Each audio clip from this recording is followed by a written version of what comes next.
So I guess you guys have been waiting patiently for a long time. Let me call on stage Sundar Pichai.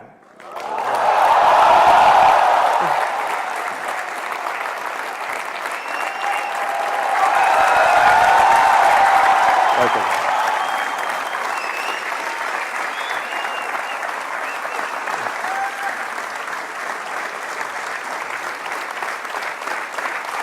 Thank you.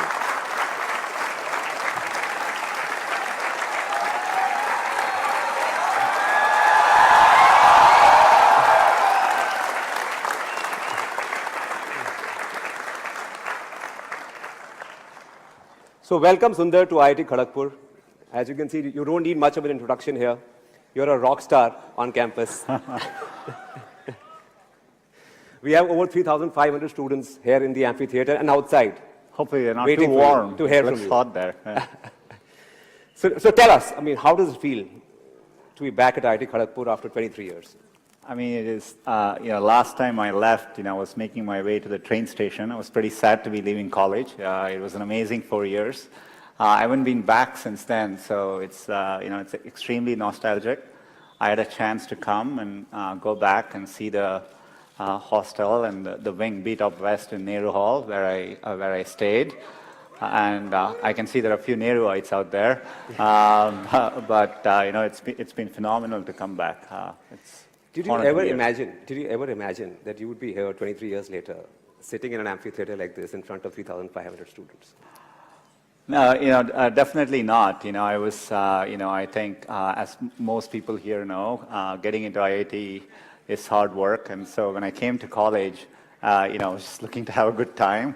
It was a great 4 years. So I hadn't thought that further along. But it's definitely great to be back here. Okay. Well, we have a few pictures of yours from the time you were at Kharagpur. Can we play those pictures? Yeah. What do you say? I guess that's my wingmates from Beat Up West. We literally didn't have cameras or phones back then, so it was a pretty. We have very, very few photos from them. So yeah. And the second photograph, please. Do you remember this? I'm not fully sure which is it. Harry's or Harry's? Yeah, there you go. It's a place where we all used to get together and eat, and so that's a picture from there. What was the mess food like at that time?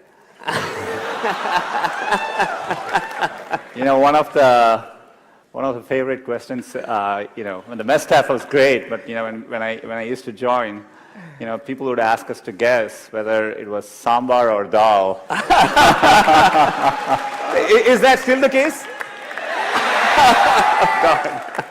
So that was quite an experience, and but they were great folks, and I'm glad they fed us for 4 years. Yeah. Can we have the third picture, please? So can you identify Sundar Pichai in this picture? Yeah. This is at this amphitheater. Yeah, I was sitting here. That was probably 25 years ago. Yeah. You wanted to ask a question. I don't know what was happening at the time, so I think we were just having Do you fun. remember the event? No, I don't. You're probably here for some performance, yeah. Yeah. So, you come across as this really humble, down-to-earth, nice guy. I'm sure you were a good student at Kharagpur. But I'm sure there was another side to you as well. Right? Yeah. There is to every IITian. Did you ever bunk classes at IIT? The morning classes? Of course, I think it's the rite of passage of going through college. I had, I have to say I worked hard, but we did have our share of fun as well. Did you get ragged? It was pretty mellow. I definitely remember, when I started, hopefully it has gotten better by now. But we had a few things. I don't know whether you still have. At the time we used to have something called a CG change. I don't know whether you guys still do. It stands for center of gravity change. So you as a freshman, you lock your room and you go out and you come back. And the room doors aren't open, but everything inside your room has been rearranged. Wow. And they do it by putting sticks in and all your clothes. They've rearranged even the furniture. So it's quite a shock when you open your room door and you walk back in to see your entire room has been rearranged. So we That had must have been crazy. I mean, as a freshman. Yeah, it was quite an experience. I don't think that was as bad as, maybe a couple of weeks into being here. I came from South, I came from Chennai. I had learned Hindi in school, but I never spoke it much. Just listening to how people were speaking, I just thought you address people this way. So one day there was someone in the mess, and I had to call him. I called him Abe Saleh. That's how, in my first couple of weeks, I thought you call people that way. It was quite,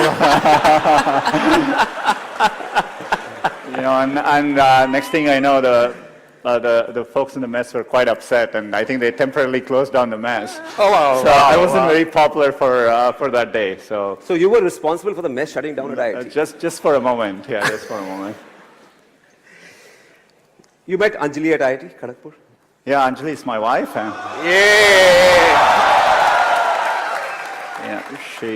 She was my classmate. She lived in. Do you still have? I hope you still have SN Hall. And it was the only girls' hostel then, and I hope there are a few more now.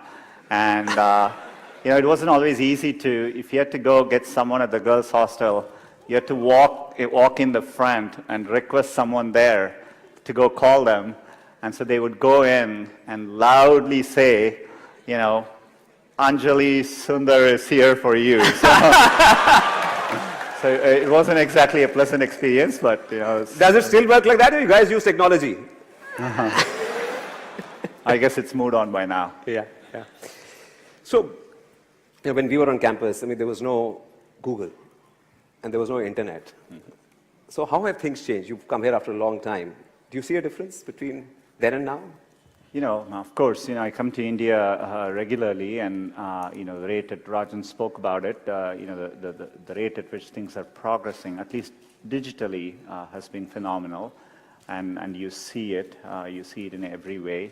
Of course, we didn't have phones there. I remember waiting for a long time to get the first rotary phone in our home, and it was a long wait to get that. Didn't have access to computers growing up.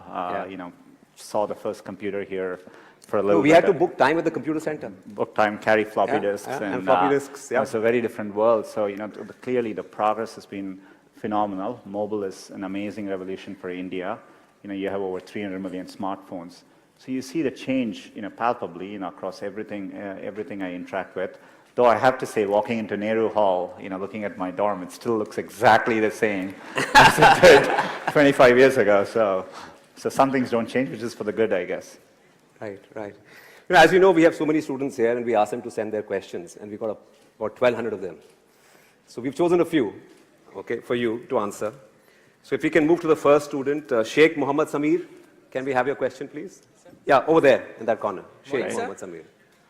You must have sit here, so you know how glad we all are about you. Every student is anxious about your replies, and professors are happy that a student of theirs is in such a position. I want to ask, every student aspires to be in a respectable position. So when did you feel that you reached a checkpoint? When did you feel, I'm going to change from an alumnus to a distinguished alumnus? I don't get to make that decision. I think it's a decision by the faculty here. I think I always approached it as I look to do something I really like doing. I'd always wanted to build products, and in my life, getting access to computing made a big difference. And so I've always wanted to work on computing, build computing products which could reach many users. And that's what I've been focused on. And so I think it's an end result of that. So. Okay, can we have another question from Chiranjeev Singh Rathod? Yeah, over there. Hi, sir. Sir, my question was, we are students and you are very humble, but there must be some crazy things you've done when you were in campus. So any of those memories? What was the craziest thing you did at IIT Kharagpur? You mean crazier than calling somebody Abe Saleh in the gym? I mean, I think I had my share of all the experiences which all of you go through. Staying late in the nights and missing classes in the morning.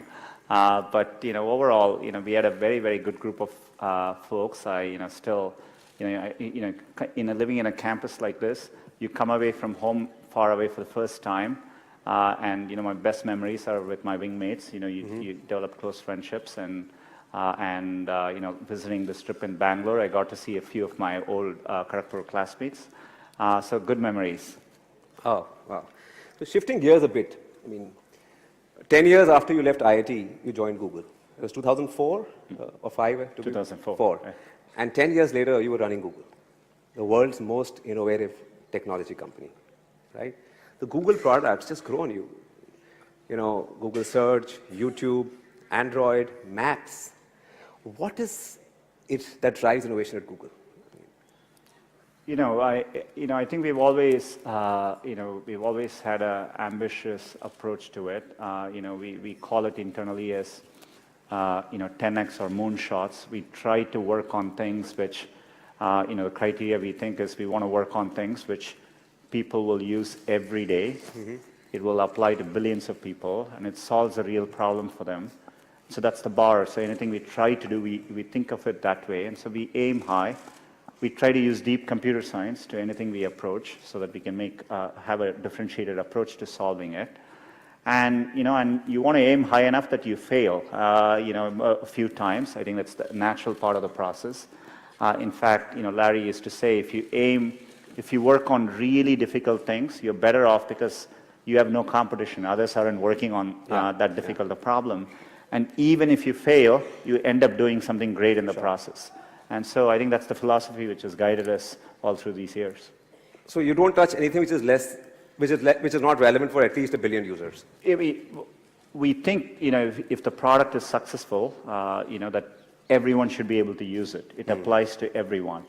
And, Maps is a good example of it. If you think about it, understanding the world around you is a real human need. It applies to everyone. So we tend to focus on those kinds of problems, and that's what drives this. You've been talking lately a lot about machine learning and AI. AI was talked about even 25 years ago when I was at IIT and when you were at IIT. What has changed in the last 2 or 3 years?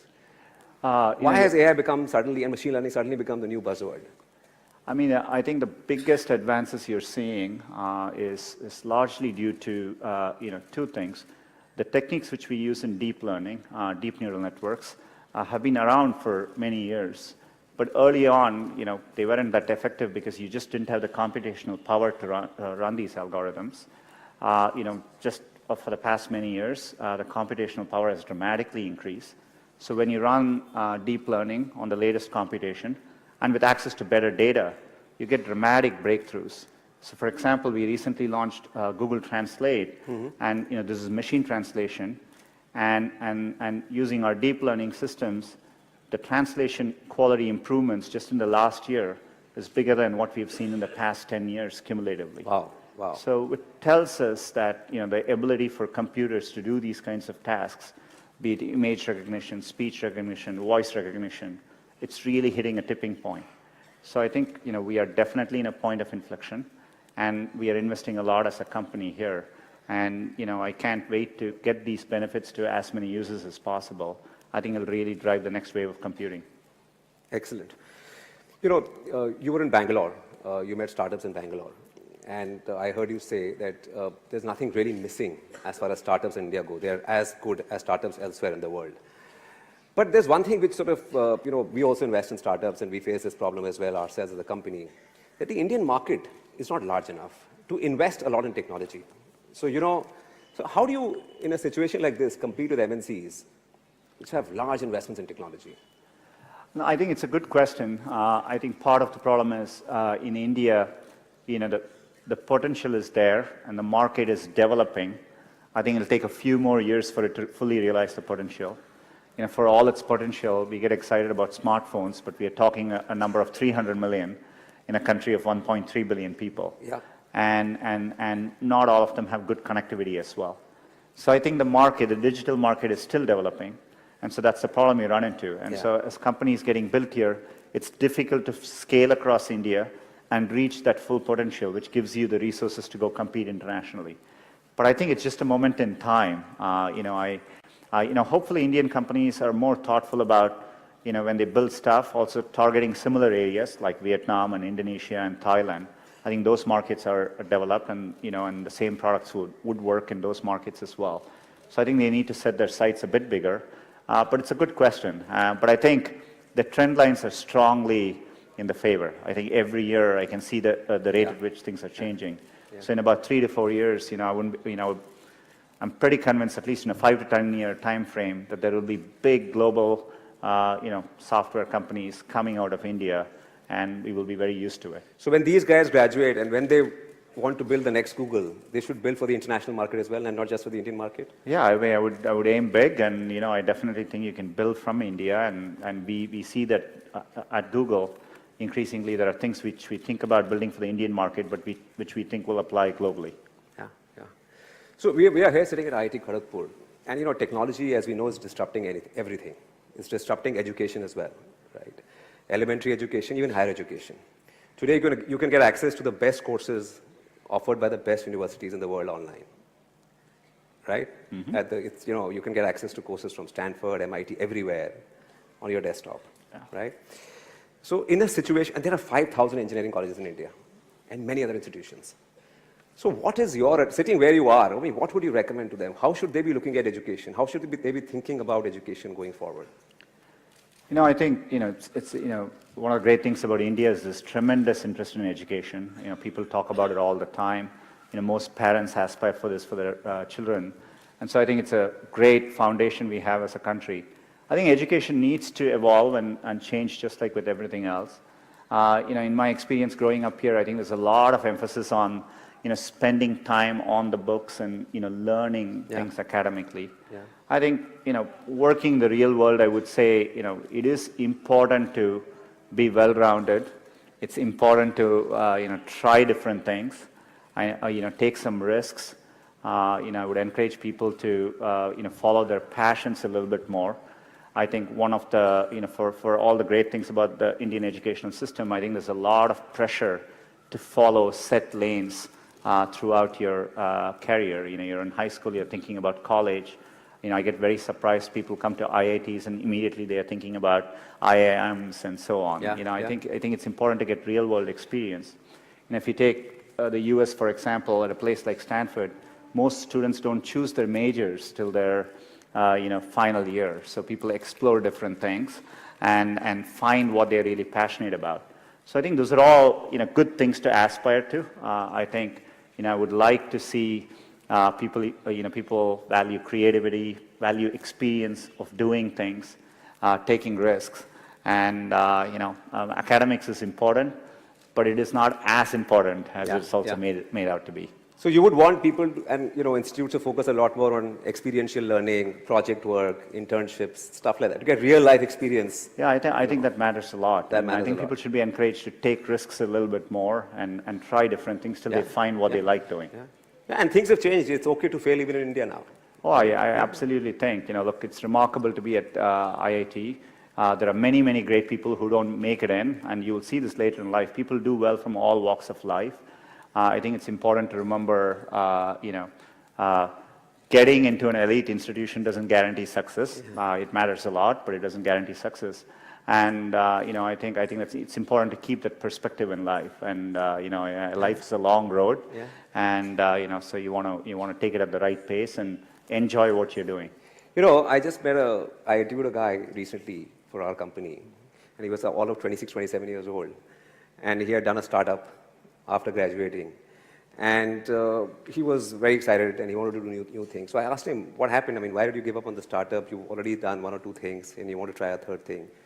He said, I saw these friends of mine who graduated with me. They're doing such exciting stuff overseas and in India that I went through a quarter-life crisis. And so I want to do new things. There's so much happening outside. There's so much opportunity today that there is no end to what you can do. Yeah, I think it's great. I think there are definitely a lot more options. It doesn't need to be even in engineering. I think it's important to remember there are many, many different ways you can approach things. And what matters most is, loving what you're doing and trying to do well at it. So. Sure. So tell me, I'm sure there are lots of great technologists at Google, and you're a great technologist yourself. But what is Sundar Pichai like as a leader? I think... What is your leadership style? When you're trying to run something at the scale of Google, we have now over 60,000 people, and you rely on other strong leaders. I think a lot of what I do is, I have an outstanding leadership team. It's learning to let go and really empowering people, at all levels of the organization, and trusting them to doing the right thing. And as a leader, a lot of your job is to make those people successful. It's less about trying to be successful and more about making sure you have good people, and your work is to remove barriers, remove roadblocks for them, so that they can be successful in what they do. And so that's how I've always thought about it. I've also valued teamwork quite a bit. And I think it's really important to build organizations where people actually want to work together. Yeah. Everything comes out of that. So setting up collaborative cultures is another big thing I try to focus on. So it's not about one person, it's about the team. That's right. Yeah. And if your team succeeds, you also succeed with them. Absolutely. Yeah. Great. So let's get some questions from the students. Arundhati Banerjee. Google is having an impact all over the world. And as you mentioned, you use principles of computer science in most of your products. So we would like to know what is the next big thing going to be in R&D at Google? I think it's a good question. It'd probably be, I can't quite tell it exactly, but I would say, I spoke about machine learning and AI. We are making a big bet on that. Advances in machine learning, I think, will make a big difference in many fields. We recently published a paper on, using machine learning to help diagnose diabetic retinopathy. It's a condition which causes blindness, but if you can detect it earlier, you can completely cure it. Otherwise, it causes blindness. It's the fastest growing cause of blindness in the world. Today you need advanced ophthalmologists to detect these conditions, but using machine learning, we can detect it pretty accurately so that a regular doctor can detect these conditions. I'm saying this is an early example of the kind of changes that will happen when you apply machine learning to all kinds of fields. Google alone won't do this, but to me, the thing I'm most excited about is bringing advances from machine learning and AI to as many people in as many fields as possible. Yeah. Can we take one more question from Nishchal Kuterekar? Hi, Sundar. Okay, here he is. Hey. Right. My question is, how much power you have as a CEO of Google? Can you change the Google Doodle to IIT KGP building for a day?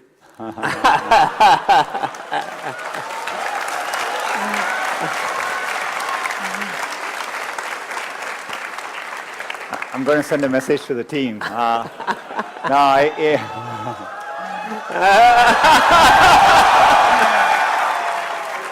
Before you get too excited, the good news is Google is set up in a way, I think even if I send that email, they wouldn't do it, and here's the reason why.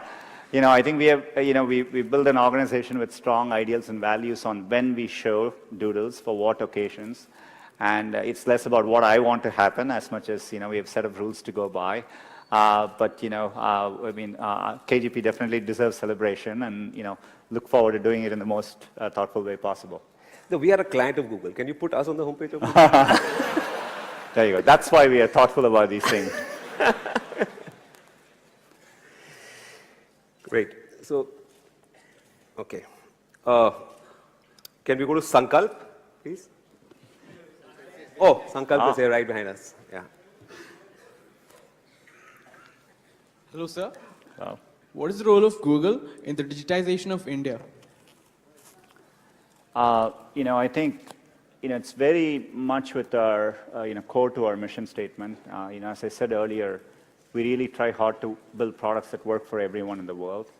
Search works that way, and so, when we look at India, the main areas where we have really focused on is a few things.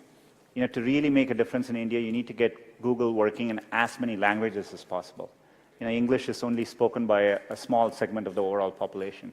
So just getting Google to work in other languages is a big focus. We've made progress today in Android with search. We support many languages, but we want to do all that better so that it works even in rural situations with the right dialects and so on. The second is improving, getting access for people. So, I would love to see cheaper smartphones, entry-level smartphones. I think to really, we need to bring the prices down even more, maybe at a $30 US level for India for entry-level smartphones. And connectivity is extraordinarily important.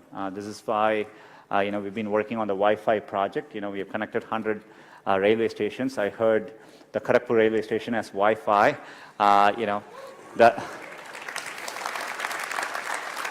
Though my memories of Kharagpur railway station, you asked about ragging, I was made to carry luggages for incoming seniors. It's a long platform. But, we are focused on bringing connectivity too, and we do programs like, Internet Sati, where we are training rural Indian women, on using the internet. Still, there's a massive gender gap between women and men in terms of using the internet, especially in rural areas. So we are targeting a lot of these programs. Yesterday I talked a lot about bringing small, medium businesses, the local merchants online, which will make a big difference as well. So are you working very closely with the government also on the Startup India initiative? One of the exciting things I found about India is you can actually do very effective public-private partnerships. Yeah. That model doesn't always exist in every country we work with. But I think, we are big supporters of the Digital India program, and we've done very successful partnerships. The Railways project, this is in partnership between Google and RailTel, and that's why we've been able to bring Wi-Fi access to many, many places. And, we're always looking to partner. If you look at Aadhaar and UPI and how, we partner with the NPCI, and, we are working on digitizing payments. And so we tend to form these public-private partnerships, and I think they work very well. Yeah, great. So, when do you think India will catch up with China on the digital front? Forget about everything else. I think the goal should be a bit different. I think I'm absolutely, with full certainty convinced that India will be a global player in the digital economy, and it'll be competitive with any country in the world. So I've always felt that, and I think you have all the foundations. When I've said this before, when I interact with startups in India, I find them world-class in terms of how they approach things, the entrepreneurs I run into, how they build products, and so I'm absolutely confident of it. I think there's a timing issue, but I think we are growing well as a country. I think we need to stay at it, continue doing all these things, and it will take a few more years, and we'll get there. Great. So, for a lot of the students here, you are their role model. They idolize you, right? A lot of them would give a lot to be in your shoes. So, I'm sure growing up, you had to work hard in school. You prepared for IIT, then you got into IIT. You spent 4 years here. You went overseas. A lot of people in IIT dream of going overseas for an education. So what are some of the tips that you would like to share with students out here? I think I kind of answered it earlier. I would really encourage people to, I think there's a lot of pressure in today's system. I get surprised people start preparing for IIT in their 8th grades, and that's a bit shocking to me. I hope, as people are approaching things, they are really taking the time to doing things, in a deeper way, understanding things deeper, learning by doing things, and I think it's important to remember it's a long road. Setbacks actually don't matter. I think a lot of times when I was younger, people would say, this person didn't get into this college or something, and that's the end of the road. I mean, life is so different from that. And so I think it's important to, keep your hopes, keep your dreams, and try to follow them. And, I think most of how life plays out is up to you, not up to what happens outside of you. And I think it's important to keep that in mind and take the long-term view. So you can get a lot of C's at IIT and still make it big in life? You can get a lot of C grades at IIT and still make it big? I don't know what the grading system now is like, but... I think you have to ask Professor PPC on that. But for what it's worth, I do think I've gotten a C at IIT. So, And it's okay if you're not in IIT also. You can still make it big. Absolutely. I think there are several successful people at Google who have come from all over the world, including in India, from other institutions as well. I think there are world-class institutions outside too. Definitely IITs are the premier. I mean, they are respected not just in India, but globally. But I think there are many paths to success for sure. Yeah, so, the done thing when we were sort of at IIT, and if you wanted to pursue a career in high tech, you went abroad. Because there weren't too many options in India. There weren't too many things you could do in India. Do you think that has changed? Oh, absolutely. I spend every year I travel to Bangalore and Delhi and I meet startups. There are many entrepreneurs who have just, gone to schools in India and decided to start up companies right here, and they're doing very, very well. And even at Google, we are able to recruit, some of the best and talented people straight into Google in India. And so I think things have definitely changed. Especially if you take a look at for me, when I look at how much things have changed, things change a lot in a 20-year time frame, right? Yeah. When I left for the US, that was the first time I actually got on a plane, right? So going to the US was the first time I got on a plane. This week I met with the CEO of Indigo, and he was saying, roughly 100 million people fly in India every year, and you look at how the market has changed. Yeah. And so things changed remarkably in 20 years. So if you keep that perspective in mind, I think India is a great place to be looking ahead at the next 20 years. Yeah, I mean, for the first time, I'm seeing actually two-way flow in terms of traffic. There are people coming back, and there are people going overseas as well. Yeah. Great. I think we'll take a few questions now. Can we go to Abhigna Revuru? Yeah, on that side. Hello, Sundar. My question is, like Mr. Hitesh said, you are in a position many of us aspire to be in. So, say 10, 15 years ago, where did you think you would be here today? And 10 years from now, where do you see yourself in the future?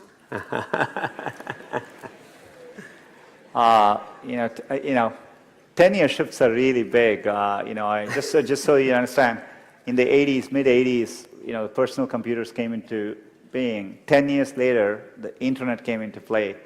10 years later, smartphones came into play. So in 10 years, things shift around so much. I'm not sure what I'll be doing in 10 years, but the thing which still keeps me going is the desire to build products which will be used by billions of users and makes a difference for them. Hopefully, I still have a chance to do that 10 years from now. Yeah, great. Naman Gupta, can we take a question from Naman Gupta, please? Hi, Sundar. What's your advice for a student of mathematics like me who is not studying core computer science? How can I get a job at Google? How can we work at the dream company Google?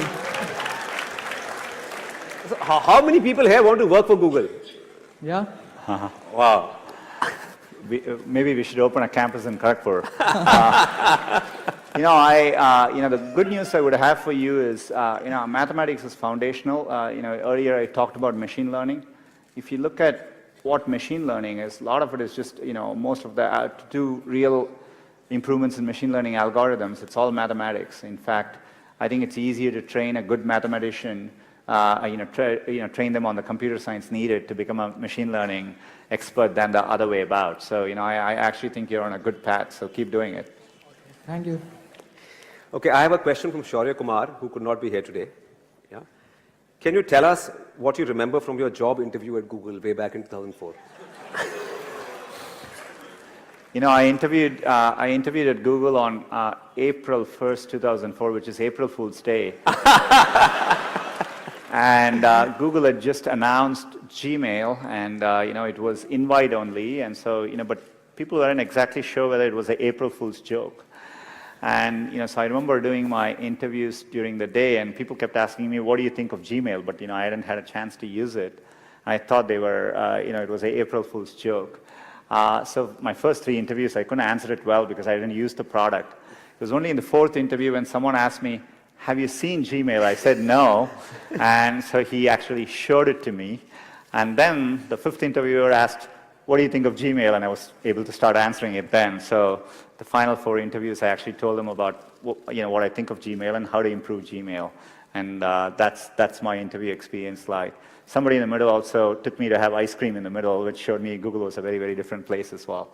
So that was how my interview process went. But is it true that everyone at that time was interviewed by Larry Page as well? I was one of the first people, I think, I joined Google when we were over 1,000 people. And Larry just at that point was the first time he had stopped interviewing people. Oh. So I still joke around that I got into Google because Larry didn't interview me. So. Great. Can we have a question from Beena Kumari? Hi Sundar, my Yeah. question for you is, having a major in metallurgical engineering, how did you end up or follow your passion for computer science? It's a part which I was telling, it's a long road. I always enjoyed programming. I still remember learning Fortran, for those of you who know that language, at KGP here.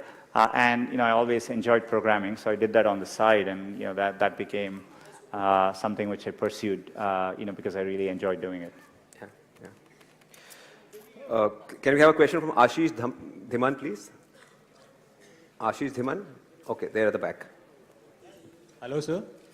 My question to you is, during your stay in KGP or Stanford, did you ever get that feeling of future insecurity? Like, will I be able to make it? Will I be able to stand out and make a place of my own? Basically, will I get a job? What did you do to cope up then? Look, when you work with really good people, what you just described is it's a natural feeling to have. There are definitely at times, I've worked with amazing people at Google. I've been in a room where I felt, look, these people are better than me at what they're doing. And, in fact, at Google, we talk about this for many, many new people. Sometimes they come into Google, and we have a phrase for this. We call this the imposter syndrome. People commonly say, well, I don't belong here because, people around me seem very, very good. And I think any elite institution, I'm sure it's true at IIT here, you're always surrounded by very good people, and I think there are moments when you feel what you just described. Yeah. I think it's natural.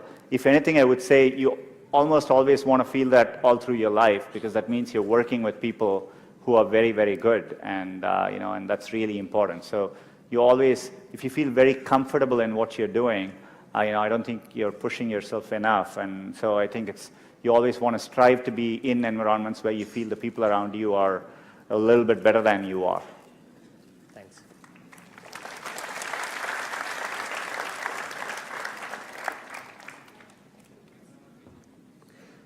Is Somama Paul here? Yeah, okay. Hello, sir.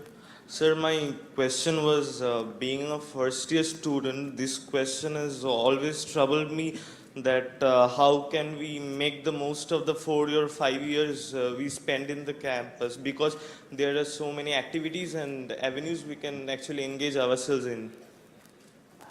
Hopefully, I remember having a lot of free time, at least when I was at IIT. I guess things have changed. I wouldn't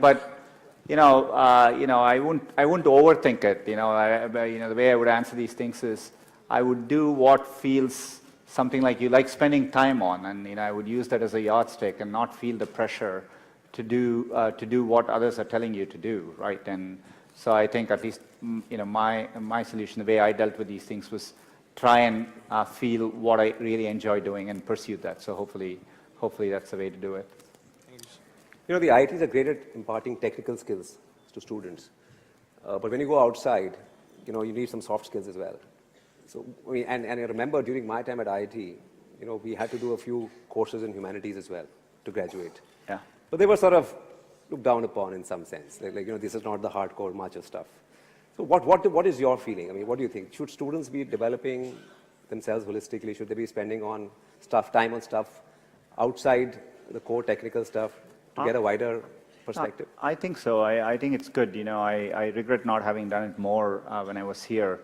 But when you look at the cultural festivals which happen at IITs, or I'm not sure whether you still do the Diya festival during Diwali, and and so things like that are great to get involved in. Yeah. I think anything like that, doing more things and just getting a more well-rounded experience, I think actually makes a real difference. And to your point around even courses in humanities, writing is an important skill in life. Spending time learning how to write better, all those things end up mattering.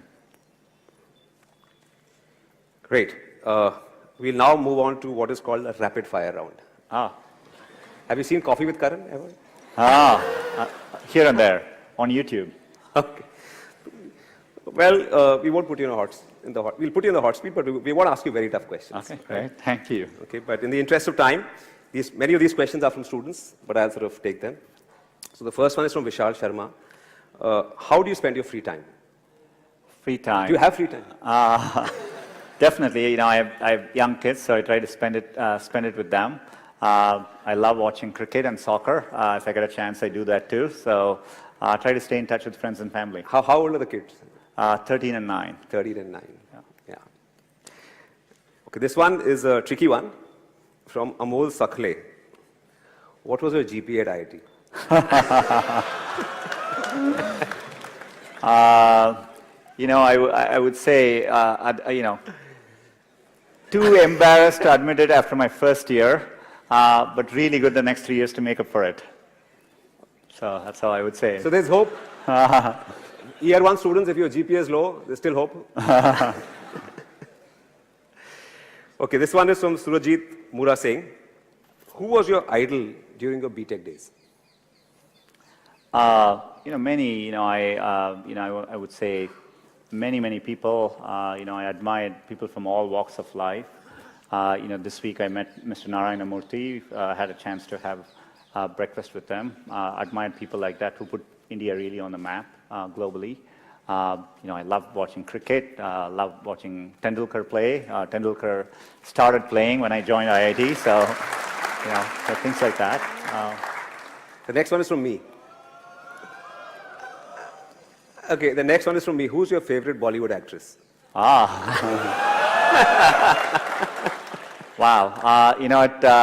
At Google, I had a chance to host and interview Deepika Padukone and Shah Rukh Khan. So maybe Deepika Padukone. I used to enjoy watching Prakash Padukone play badminton as well, so combination of the two. And who was your favorite actress when you were growing up?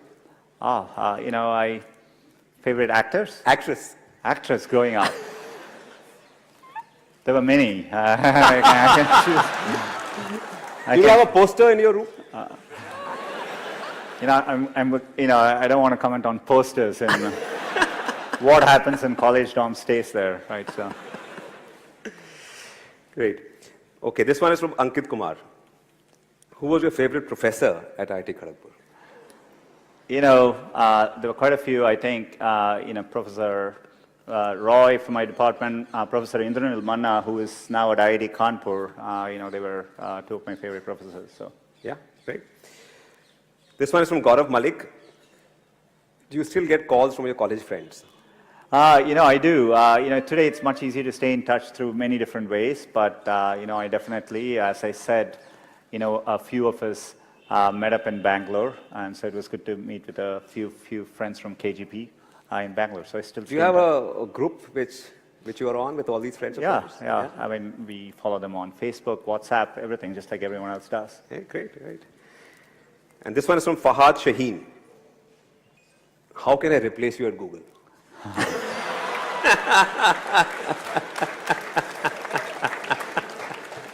I would tell him, be careful what you wish for. But happy to discuss this with him over a cup of chai. So. Right. And of course, you've been. I heard you say that Gavaskar was your favorite cricketer while you were growing up, and you used to listen to the commentary on radio. India versus West Indies. Yeah. Gavaskar used to score hundreds Yeah. In the Windies against those fast bowlers. And of course, you mentioned Tendulkar as well, right? But who's your favorite cricketer today? Do you follow cricket? I follow cricket, and I don't get as much time as I used to, but they keep making the game shorter and shorter. So it gets easier to follow. I definitely follow cricket. Like with everyone here, I think watching Kohli through the last year has been incredible. So, I didn't think somebody could have an average above 50 in all forms of the game, Test cricket, one days, and T20. So it's been phenomenal to see. And were you a cricketer yourself? Did you play while you were at... And not very good. I couldn't even make it to the KGP team, so sorry. Okay, great. I think Sundar, it's been awesome talking to you. Thank you for taking the time out to be here with all these students. I'm sure they'll go back a lot more inspired. Right? One last request. Can we have a selfie with everyone? Oh, absolutely. Well, thank you so much for taking the time and waiting here, and it's been a great day. Thank you. Okay.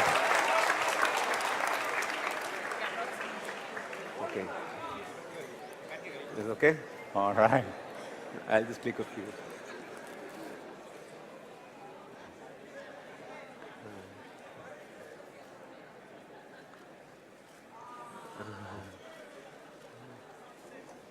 All right. Thank you so much. Thank you. Yeah, thank you. Oh, one with these guys as well.